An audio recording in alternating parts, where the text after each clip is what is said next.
ચાલો વિદ્યાર્થી મિત્રો, ધોરણ 12 સાયન્સ ચેપ્ટર નંબર 2 જેનેટ વિદ્યુત સ્થિતિમાન અને કેપેસિટન્સ. ગયા લેક્ચરમાં આપણે કેપેસિટન્સના લક્ષીને ઘણા બધા દાખલા આકૃતિઓને ઘણી બધી સોલ્વ કરી હતી. આજે થોડા ઘણા એમસીક્યુ છે, એને જ્યારે આપણે ચેક કરીએ. ઓકે, ચાલો. તો આજનો એમસીક્યુ છે આપણી પાસે આકૃતિમાં દર્શાવ્યા પ્રમાણે ચોરસ પ્લેટના એક સમાંતર પ્લેટ કેપેસિટરને 4 ડાઇલેક્ટ્રિક અચળાંક ધરાવતા K1, K2, K3 અને K4 4 ડાઇલેક્ટ્રિક અચળાંક ધરાવતા K1, K2, K3 અને K4 વાળા મટીરીયલ વડે ભરેલા છે. એટલે કે આમાં કંઈક અલગ અવાહક દ્રવ્ય છે, આમાં આના કરતાં પણ અલગ અવાહક દ્રવ્ય છે, આમાં આના કરતાં પણ અલગ અવાહક દ્રવ્ય છે, આમાં આ ત્રણેય કરતાં અલગ અવાહક દ્રવ્ય છે. K1, K2, K3 અને K4 અલગ અલગ, એનો મતલબ કે કેપેસિટરની વચ્ચે ભરેલા અવાહક પદાર્થો અલગ અલગ. ઓકે, તો આ જે સિસ્ટમ બની, જે તંત્ર બન્યું, એનું સમતુલ્ય કેપેસિટન્સ આપણે શોધવાનું છે. એનું સમતુલ્ય કેપેસિટન્સ આપણે શોધવાનું છે. ઓકે, ફરીથી આપણે ગયા દરેક લેક્ચરના ટોપિકને યાદ કરતા, કેપેસિટર જ્યારે સમાંતર પ્લેટમાં હોય ત્યારે જો એ બે કેપેસિટર વચ્ચે અંતરનું વિભાજન થાય, જો બે કેપેસિટર વચ્ચે અંતરનું વિભાજન થાય તો એ બંને કેપેસિટર શ્રેણીમાં છે અને એનું સૂત્ર 1/C = 1/C1 + 1/C2 અથવા C1C2/C1 + C2 ગુણાકાર ભાગ્યા સરવાળો. આપણે આની ચર્ચા ગયા દરેક લેક્ચરમાં કરેલી છે. રેડી? તો એ જ પ્રમાણે આપણે સેટ કરીએ. તો પહેલાં આ બે કેપેસિટરની વાત કરીએ. પહેલાં આ બે કેપેસિટરની, આ બંને કેપેસિટર અંતરના વિભાજન વડે ગોઠવાયેલા છે. આ બંને કેપેસિટર અંતરના વિભાજન વડે ગોઠવાયેલા છે. એટલે આનું કેપેસિટન્સ C1 કહીએ, આનું કેપેસિટન્સ C2 કહીએ. એ બંને શ્રેણી જોડાણમાં ગોઠવાના, એ બંને શ્રેણી જોડાણમાં થવાના. રેડી? તો C1 અને C2 શ્રેણી જોડાણમાં લઈએ તો આ બંનેનો સમતુલ્ય કેપેસિટન્સ, આ બંનેનો સમતુલ્ય capacitance C12 = C1C2 C1 + C2. બંને સમાન શ્રેણી જોડાણમાં છે એટલે ગુણાકાર ભાગ્યા સરવાળા પરથી સેટ કરવું. તો C1C2 C1 + C2. ઓકે, હવે C1 C2 C3 C4 ની વાત કરીએ. બધા માટે ખાસ ધ્યાનથી C1. તો C1 માટે KE0 ધ્યાનથી. અહીંયા આપણને ક્ષેત્રફળ અડધું કરેલું છે. ક્ષેત્રફળ અડધું છે એટલે આના માટે ક્ષેત્રફળ A/2, આના માટે A/2, આના માટે A/2, આના માટે A/2 વત્તા ચારે માટે અંતર પણ અડધું છે. તો આના માટે D/2, આના માટે D/2, આના માટે D/2 અને આના માટે D/2. તો દરેક માટે ક્ષેત્રફળે અડધું છે અને અંતર પણ અડધું છે. એટલે મળતું કેપેસિટન્સ ક્ષેત્રફળ અને અંતરને અનુલક્ષીને સમાન રહેવાનું, પણ ડાઇલેક્ટ્રિક અચળાંક અલગ અલગ છે તો બદલાવાનું. ઓકે, તો ડાઇલેક્ટ્રિક અચળાંક પરથી K1 E0 A એટલે આનું ક્ષેત્રફળ હાફ છે એટલે A/2 અને અંતર D/2, અંતર D/2. તો K1 C1 E0 A/D 2 જવાના. તો K1 E0 A/D. હવે E0 A/D એટલે C0. બે પ્લેટ વચ્ચે જ્યારે હવા હોય, ત્યારનું કેપેસિટન્સનું સૂત્ર આપણે ભણી ગયા છીએ. E0 A/D = C0. એટલે આપણે આ C0 = E0 A/D એવું યાદ રાખવાનું છે. ખાસ ધ્યાનથી C0 = E0 A/D. ઓકે,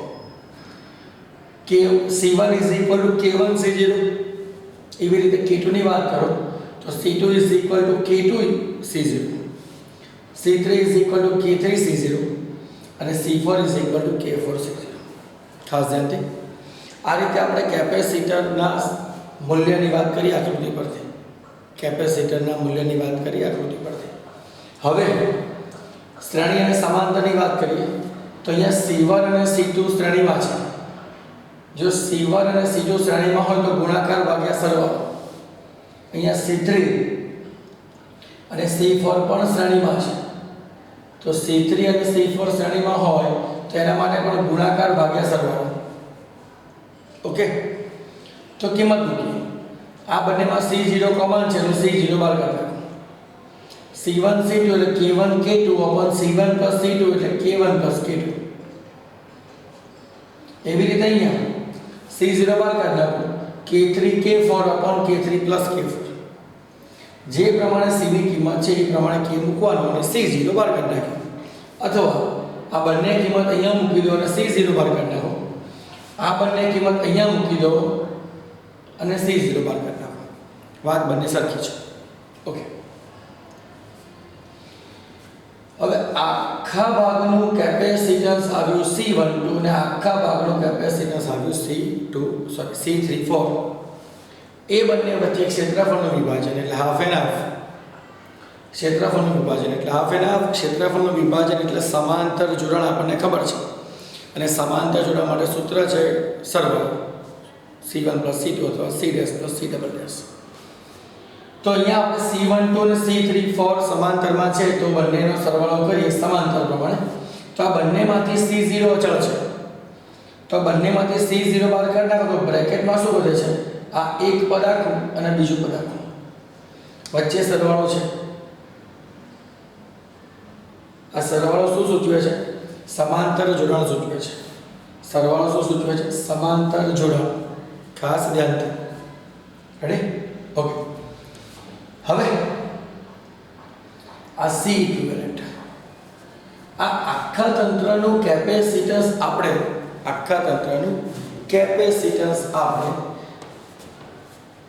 આખા તંત્રના કેપેસિટન્સ માટે આપણે લઈ લઈએ કે C equivalent is equal two K into C0. કેમ કે આ સમતુલ્ય બધાના કેપેસિટન્સને અચળ તરીકે ધારીએ K, અચળ તરીકે K, એટલે એના જવાબ તરીકે આપણે લખી શકીએ K ઇન્ટુ C0. તંત્રનું સમતુલ્ય capacitance C0 into K. C0 cancel થશે તો બનશે K is equal to K1 K2 K1 plus K2 K3 K4 K3 plus K4. જો જવાબમાં સાદરૂપ આપેલું હોય ને લસા શોધીને સેટ કરવાનું હોય તો સાદરૂપ આગળ આપી શકાય. એનું કોઈ ટેન્શન છે નહીં. એટલે ખાસ ધ્યાન જવાબ તમારે ઓપ્શન જોવાના. 4 ઓપ્શનમાં શું આપેલું છે એ પ્રમાણે જવાબ લાવવાનો થાય. અહીંયા શ્રેણી અને સમાંતરના બંને કન્સેપ્ટ આપણે એક જ MCQમાં આવરી લીધા. દરેક વખત એનું રિવિઝન કરતા રહેજો. સૌથી વધારે પૂછાતી આકૃતિઓ આમાંથી જ છે. રેડી?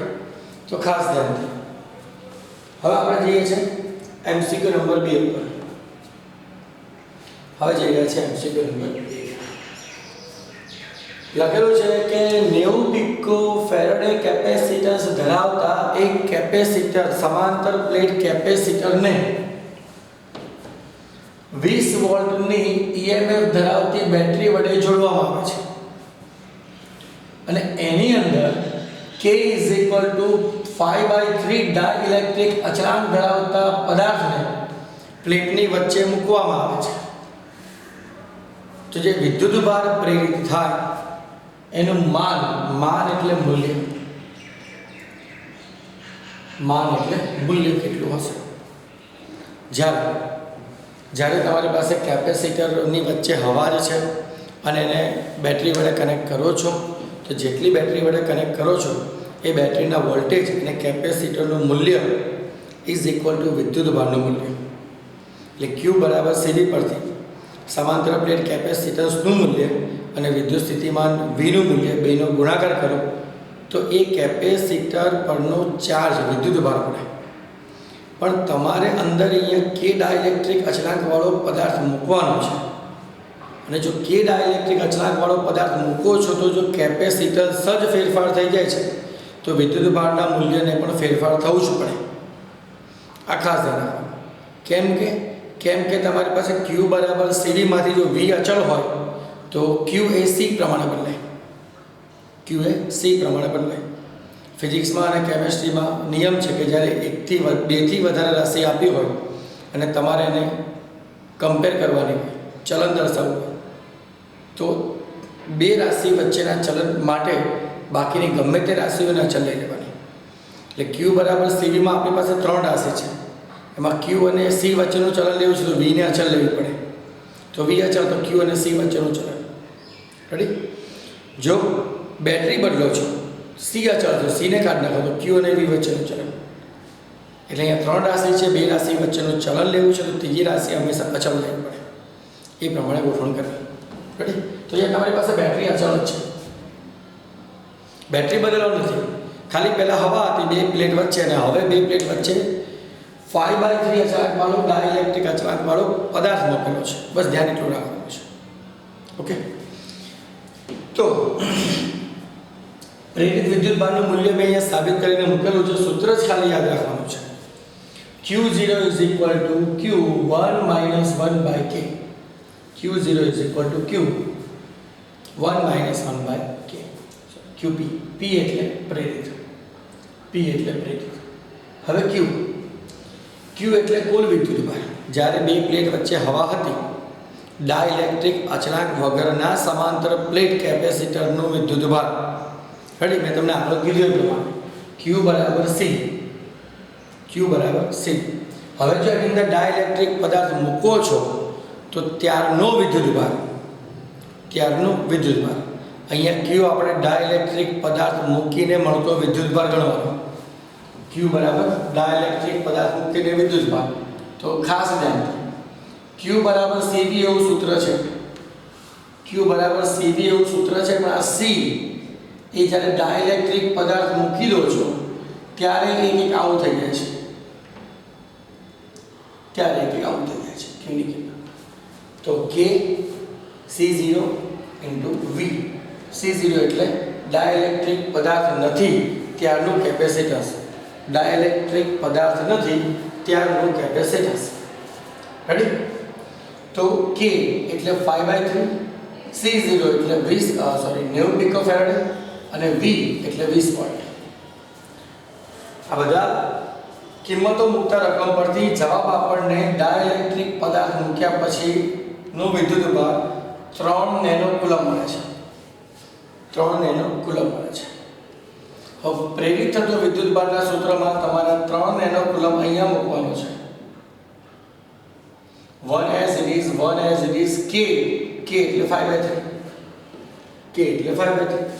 તો જવાબ તમારો રહેશે 1.2 નેનો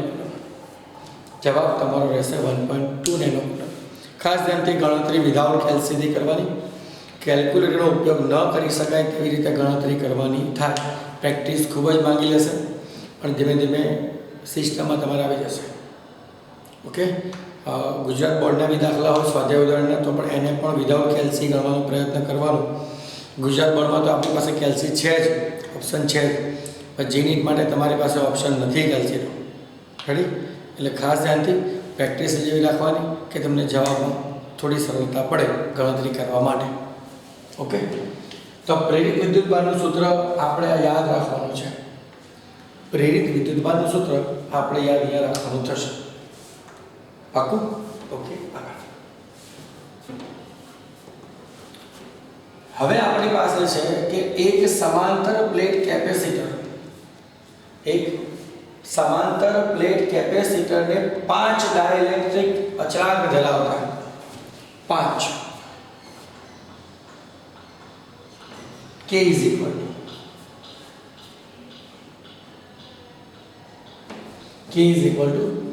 5 ડાઇલેક્ટ્રિક અચળાંક ધરાવતા ડાઇલેક્ટ્રિક પદાર્થના ઉપયોગથી એ એવી રીતે ડિઝાઇન કરેલું છે કે તેની ડાઇલેક્ટ્રિક સ્ટ્રેન્થ 10⁹ વોલ્ટ પર મીટર.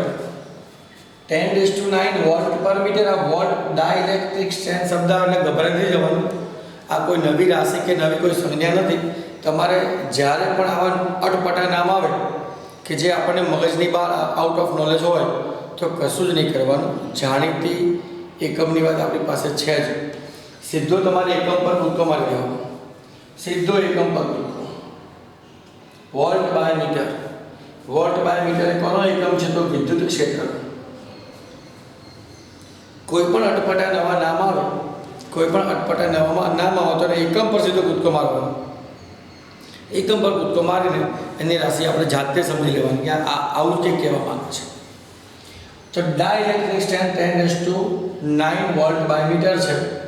તો તેનો વોલ્ટેજ રેટિંગ, એના વોલ્ટેજ આપણે 12 કિલો વોલ્ટ આપે છે. કેપેસિટર 80 પિકોફેરેડે હોય તેવા કેપેસિટરની પ્લેટનું ક્ષેત્રફળ આપણે શોધવું છે. આપણે ક્ષેત્રફળની વાત કરીએ છીએ. પણ ડાઇલેક્ટ્રિક સ્ટ્રેન્થ એ શું છે? તો તમે ગુજરાત બોર્ડમાં ભણી ગયા છો. ડાઇલેક્ટ્રિક સ્ટ્રેન્થ એટલે શું? તે એક એવું વિદ્યુત ક્ષેત્રનું મૂલ્ય, એક એવું વિદ્યુત ક્ષેત્રનું મૂલ્ય કે જેના વડે હવા પોતાનો અવાહકતાનો ગુણધર્મ ભાંગી પાડે છે. એ જે વિદ્યુત ક્ષેત્રનું મૂલ્ય મળે છે એને આપણે ડાઇલેક્ટ્રિક સ્ટ્રેન્થ કહીએ છીએ. રેડી? જે તમે વાહકને વિદ્યુત ક્ષેત્રમાં મૂકીને એની વર્તણૂક સમજો છો ચેપ્ટર નંબર 2માં, એનો એક નાનો ટોપિક છે, એની એક વ્યાખ્યા છે.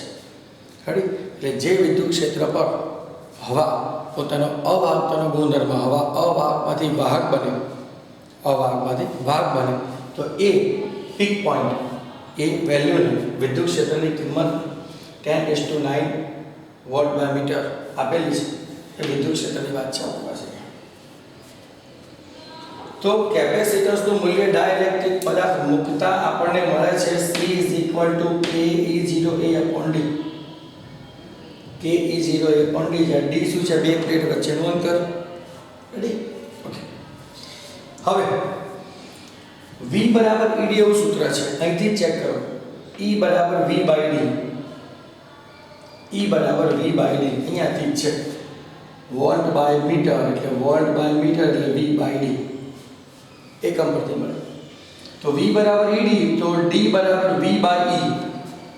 તો D ની કિંમત આપણે મૂકીને વોલ્ટેજ અને વિદ્યુત ક્ષેત્ર આપણે એન્ટર કરીએ.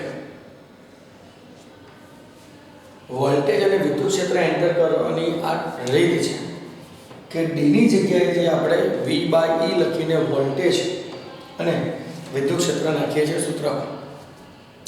તો સૂત્ર થયું KE0E/V. આપણે મેળવવું છે ક્ષેત્રફળ. આપણે મેળવવું છે ક્ષેત્રફળ. તો ક્ષેત્રફળ માટે શું કરશો? V ને ઉપર આપી દો, KE0 E ને નીચે આપી દો. તો A = CD/KE0 E. આ સૂત્ર મળ્યું આપણને. હવે C તમને કેટલા આપેલા છે? તો C આપણને આપેલા છે 80 પિકોફેરેડે. V કેટલા આપેલા છે? 12 કિલો. કિલો એટલે 10⁻³ વોલ્ટ. K 5 આપેલા છે. E0 શૂન્યાવકાશની permittivity 8.85 10⁻12. E વિદ્યુત ક્ષેત્ર આપ્યું છે 10 વોલ્ટ પર મીટર. તો દરેકના પદ મૂકીને કિંમત મૂકીને સાદુરૂપ આપશો તો જવાબ આવશે આપણી પાસે 21.2 10⁻6 મીટર સ્ક્વેર. 21.7 10⁻6 metre square. આ થયું તમારા ક્ષેત્રફળની વાત. આ થયા તમારા ક્ષેત્રફળની વાત. ઓકે. હવે પછીનો ટોપિક છે, ચોથો દાખલો છે કે એક વિદ્યુત પરિપથમાં 1 કિલોવોલ્ટ સ્થિતિમાનની સામે 2 માઇક્રોફેરાડેના કેપેસિટરની જરૂર પડે છે. પણ 1 માઇક્રોફેરાડેના ખૂબ જ મોટી સંખ્યામાં કેપેસિટર આપણે વાપરવાના છે જે 300 વોલ્ટના વિદ્યુત સ્થિતિમાન કરતાં વધારે વોલ્ટને સહન કરી શકે નહીં. એટલે આપણે મૂળ કિંમત શું કરવી છે? 300 કરતાં ઓછા સ્થિતિમાન તો 300 સુધી રાખવાના. એટલા કેપેસિટર્સના વોલ્ટેજ સેટ કરવાના. તો આ માટે ઓછામાં ઓછા કેપેસિટરની સંખ્યા શોધો. આ માટે ઓછામાં ઓછા કેપેસિટરની સંખ્યા શોધો. રેડી? ધ્યાન. હવે મેં એક ટોપિક પોઈન્ટ લખેલો છે ખાસ ધ્યાનથી, એને ખાસ સમજવાનું છે. n કેપેસિટર ધારવાનું છે આપણે. ધારો કે n કેપેસિટરોને શ્રેણીમાં જોડી આવી m હાર સમાંતરમાં મૂકવાની.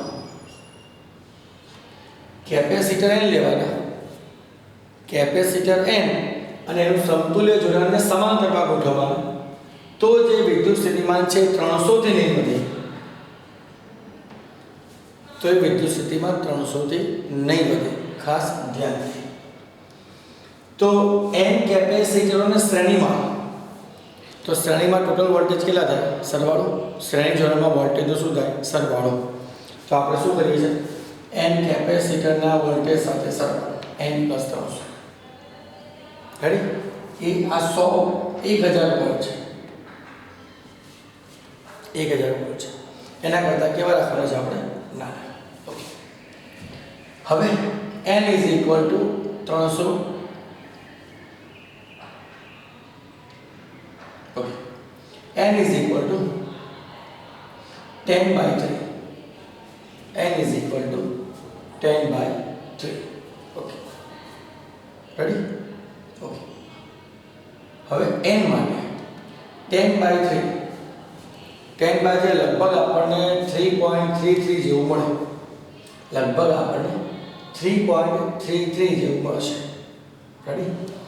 તો 3.33 જેવું મળે તો n = એવરેજ આપણે 4 રાખીએ. n = એવરેજ આપણે શું રાખીએ? 4. C equivalent. રેડી? તો n કેપેસિટરોને શ્રેણીમાં એટલે સમતુલ્ય કેપેસિટન્સ C/n અને એનું સમાંતર એટલે સરવાળો. સરવાળો એટલે આ રીતે m × C/n. આનો ટોટલ જવાબ છે 2 માઇક્રોફેરાડે. ટોટલ જવાબ છે 2 માઇક્રોફેરાડે. રેડી? ઓકે.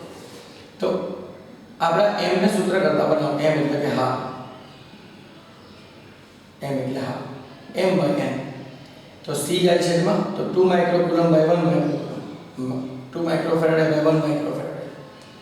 એટલે ધારો 2 n ને ઉપર આપી દો તો 2 × n ને ઉપર આપી દો 2 × n તો 2 આપણને n તરીકે 2 લખવાના છે. તો ટોટલ જવાબ તમારો થયો. ટોટલ જવાબ તમારો થયો, સોરી, n = 4 છે. તો n = 4 મૂકી દો તો જવાબ થયો તમારો 8. તો હવે 8 હાર ગોઠવવાની. 4 કેપેસિટન્સ વાળી 8 હાર. 1 માઇક્રોફેરાડે કેપેસિટર વાળા 4 કેપેસિટર અને એવી 8 હાર. લઘુત્તમ કેપેસિટરની સંખ્યા m × n, કારણ કે શ્રેણી જોડાણની વાત છે. m × n 8/4 એટલે કે 8 × 4, 8 × 4 એટલે 32.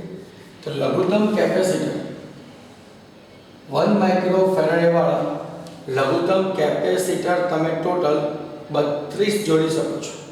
કેટલા જોડી શકો છો? 32. જે 300 કરતાં વધુ વિદ્યુત સ્થિતિમાન ખમી શકે નહીં. 300 કરતાં વધુ વિદ્યુત સ્થિતિમાન ખમી શકે નહીં. ઓકે. રેડી? ચાલો આગળ. 5 નંબરનું MCQ આપણી પાસે છે. આકૃતિમાં દર્શાવ્યા મુજબ વિદ્યુતભાર Q લંબાઈ L ના સળિયાને AB પર સમાન રીતે પાથરેલો છે. સળિયાના A છેડાથી L અંતરે O બિંદુ આગળ વિદ્યુત સ્થિતિમાન, વિદ્યુત વિભવ એટલે વિદ્યુત સ્થિતિમાન કેટલો એ આપણે ચેક કરવાનું છે. વિદ્યુત વિભવ એટલે વિદ્યુત સ્થિતિમાન આપણે ચેક કરવાનું છે, ખાસ ધ્યાનથી. હવે આપણે આ L લંબાઈનો સળિયો છે. A છેડાથી O બિંદુ પાસે, A છેડાથી O બિંદુ પાસે L અંતરે વિદ્યુત સ્થિતિમાન સેટ કર્યું છે. અહીંયા આખા સળિયામાં Q વિદ્યુતભાર સમાન રીતે પાથરેલો છે. Q વિદ્યુતભાર સતત વિતરણમાં આપેલું છે. તો આપણે શું કરીએ છીએ? A અને B ના ટોટલ વિદ્યુતભારથી આ પોઈન્ટ ઉપર વિદ્યુત સ્થિતિમાન શોધવાનું થાય. તો એના માટે એક નાનો એવો ખંડ લઈએ dx ખંડ કે જે O સાથે x અંતરે ગોઠવાયેલો છે, જે O સાથે x અંતરે ગોઠવાયેલો છે. રેડી? વિદ્યુત ભારનું સમાન વિતરણ છે, સતત વિતરણ છે, એટલે વિદ્યુત ભારિત પૃષ્ઠ ઘનતા સરખી થાય. વિદ્યુત ભારિત પૃષ્ઠ ઘનતા સરખી થશે. વિદ્યુત ભારનું સતત વિતરણ છે તો વિદ્યુત ભારિત પૃષ્ઠ ઘનતા એટલે Q/L. વિદ્યુત ભારિત પૃષ્ઠ ઘનતા એટલે Q/L પરથી જરા સેટ કરવાનું થાય. Q/L પરથી જરા સેટ કરવાનું થાય તો જરા આપણે એને સેટ કરી દઈએ.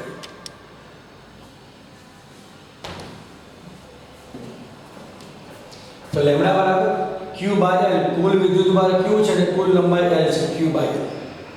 અને નાના ખંડ માટે dq/dx, નાના ખંડ માટે dq/dx.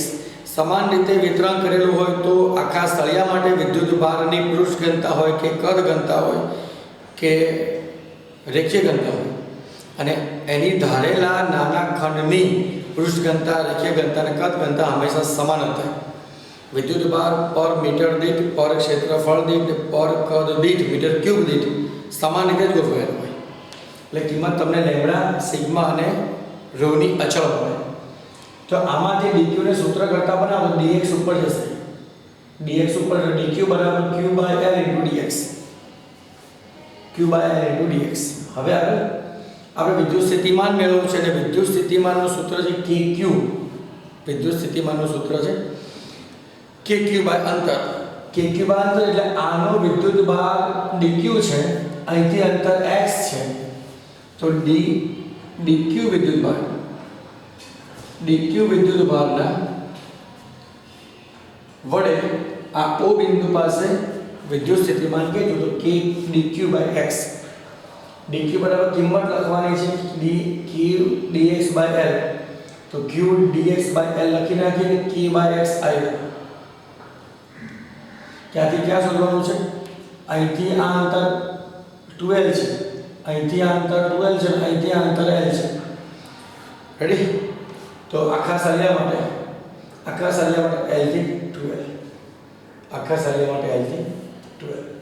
તો kq/L dx/x, kq/L કોમન કાઢો તો અહીંયા થશે 1/x નું સંકલન. 1/x નું સંકલન એટલે ln x. તો ln x અને ln x માટે લિમિટ સેટ કરીએ. અંતિમ લિમિટ માઈનસ પ્રારંભિક લિમિટ, અંતિમ લિમિટ માઈનસ પ્રારંભિક લિમિટ. તો એકવાર upper limit upper lower limit. Upper limit છે 12 અને લોઅર લિમિટ છે L. તો ln 12 minus ln L, ln 12 minus ln L. પણ વચ્ચે જો માઈનસ હોય ln આપેલા છે તો આપણને ખબર છે ભાગાકાર થાય. તો ln બરાબર 12/L, ln જવાના તો વધવાનું k dq ln 2/L, k dq ln 2/L. તો અહીંયા છે q વિદ્યુત ભાર. સમાન રીતે વિદ્યુત ભારે પથરાયેલા સળિયા પર L લંબાઈના સળિયા પર અક્ષ ઉપરના કોઈ પણ બિંદુએ, તો આપણે O બિંદુ ધારેલું છે, પણ અક્ષ ઉપરના કોઈ પણ બિંદુએ વિદ્યુત સ્થિતિમાન પૂછે તો તમારે kq ln 2/L તરીકે સેટ કરો. L તરીકે સેટ કરો. તો આજના 5 MCQ ખૂબ જ ધ્યાનથી થોડા અલગ કન્સેપ્ટના છે. જે કે MCQ ગણી રહ્યા છે બધા અલગ અલગ ટાઈપ્સના ગણી રહ્યા છે, જેને કારણે તમે એ કન્સેપ્ટથી તમે બીજા MCQ પણ સોલ્વ કરવાનો પ્રયત્ન કરી શકો. રેડી? બાકીના MCQ નેક્સ્ટ ટાઈમ. અત્યારે MCQ ને શાંતિથી એકવાર ચેક કરી લો, લખી લો તમારી નોટબુકમાં. ચાલો મળીએ.